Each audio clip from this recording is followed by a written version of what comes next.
नमस्कार बंधुरा आमार चैनेले आपनादेर सबाइके स्वागत।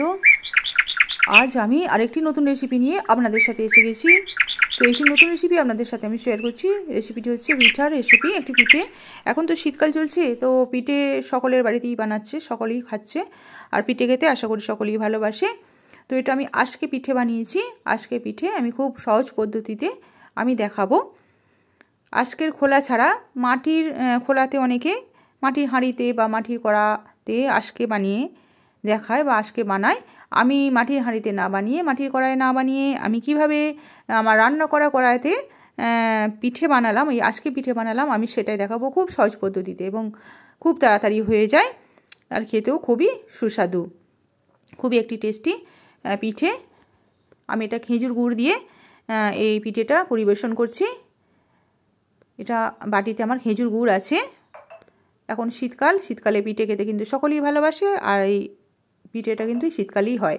তো এই রেসিপিটির জন্য প্রথমে আমি চাল আর ডাল একসাথে আমি ভিজিয়ে রেখেছি। কলাইয়ের ডাল আছে আর আতপ চাল আছে।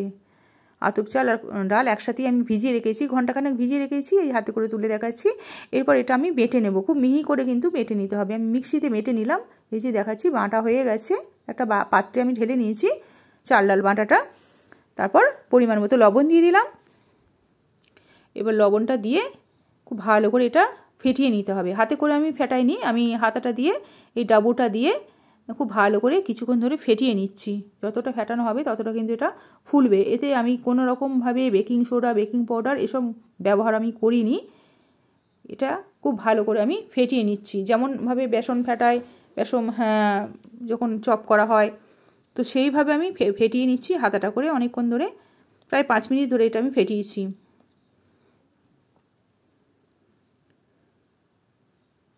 বেশ কিছুক্ষণ এটা আমি চালের ডাল বাটাটা ভালো করে হাতায় করে নেড়ে নেড়ে আমি ফেটিয়ে নিলাম।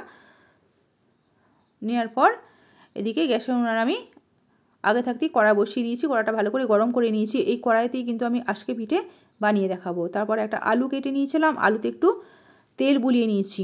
এই তেলটা কিন্তু কড়াইয়ে লাগিয়ে নিলাম প্রথমে। তারপর প্রথমে এক ডাবু ব্যাটারটা দিয়ে দিলাম, দিয়ে একটা ঢাকা দিয়ে দিলাম। চাল ডাল বাটা যে ব্যাটারটা আমি রেডি করেছি সেই ব্যাটার দিয়ে আমি আজকে পিঠা বানাচ্ছি। তো সেটা আমি দিয়ে দিলাম প্রথমে কড়াইয়ে, তারপর ঢাকা দিয়ে দিলাম। পাশ দিয়ে একটু করে জল দিয়ে দিচ্ছি। প্রথমে কড়াটা খুব ভালো করে আমি গরম করে নিয়েছিলাম, একটু হিট করে নিয়েছিলাম। তারপর গ্যাসটা আমি লো করে দিয়েছি, লো ফ্লেম করে দিয়েছি। এই যে প্রথমে আমার আজকে পিঠে রেডি হয়ে গেছে। প্রথমে আজকে পিঠেটা একদম দেখতে পাচ্ছেন কত সহজে উঠে গেল। আর পিছনটা দেখতেও খুব সুন্দর হয়েছে, সাদা ধপধপে হয়েছে একদম। আতপ চাল যেহেতু আছে সেই জন্য খুব সাদা ধপধপে হয়েছে। প্রথম পিঠেটা আমার হয়ে গেছে। দ্বিতীয়বার আবার কিন্তু আমি পিঠে দিচ্ছি ওই একই পদ্ধতিতে, একইভাবে তেলটা একটু লাগিয়ে দিলাম কড়াইয়ে। তারপর আবার এক ডাবু করে ব্যাটার আমি দিয়ে দিলাম কড়াইয়ে, আবার ঢাকা দিয়ে দিলাম। তো পাশ দিয়ে একটু করে জল দিয়ে দিচ্ছি যাতে তলায় লেগে না যায়। পাশ দিয়ে এই জলটা কিন্তু অতি অবশ্যই দিতে হবে, অল্প সামান্য হাতে করে একটু করে জল দিয়ে দিচ্ছি তাড়াতাড়ি যাতে হয়ে যায় এবং এটা তলায় যাতে লেগে না যায়। এই দেখতে পাচ্ছেন দ্বিতীয় আজকেটা আমার হয়ে গেল, দ্বিতীয় আজকে পিঠেও আমার হয়ে গেল। তুলে নিচ্ছি। আবার একবার ওইরকম যতবার আমি পিঠেগুলো বানিয়েছি ততবারই কিন্তু কড়াই একটু করে ওই আলুটা যে কেটে রেখেছি ওই আলুটা করে একটুখানি তেল বুলিয়ে নিয়েছি সামান্য হালকা করে। তারপর আবার ওই চাল ডাল বাটা ব্যাটারটা আমি দিয়ে দিলাম এক হাতা করে, ছোটো হাতা এক হাতা করে।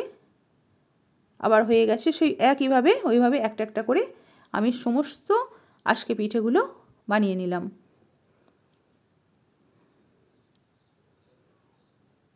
বন্ধুরা আমার চ্যানেলটিকে সাবস্ক্রাইব করবেন এবং আমার পাশে থাকবেন।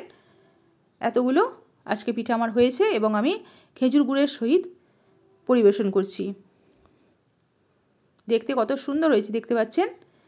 সবগুলো সমান হয়নি অবশ্য, কোনোটা একটু ছোট কোনোটা একটু বড় হয়ে গেছে।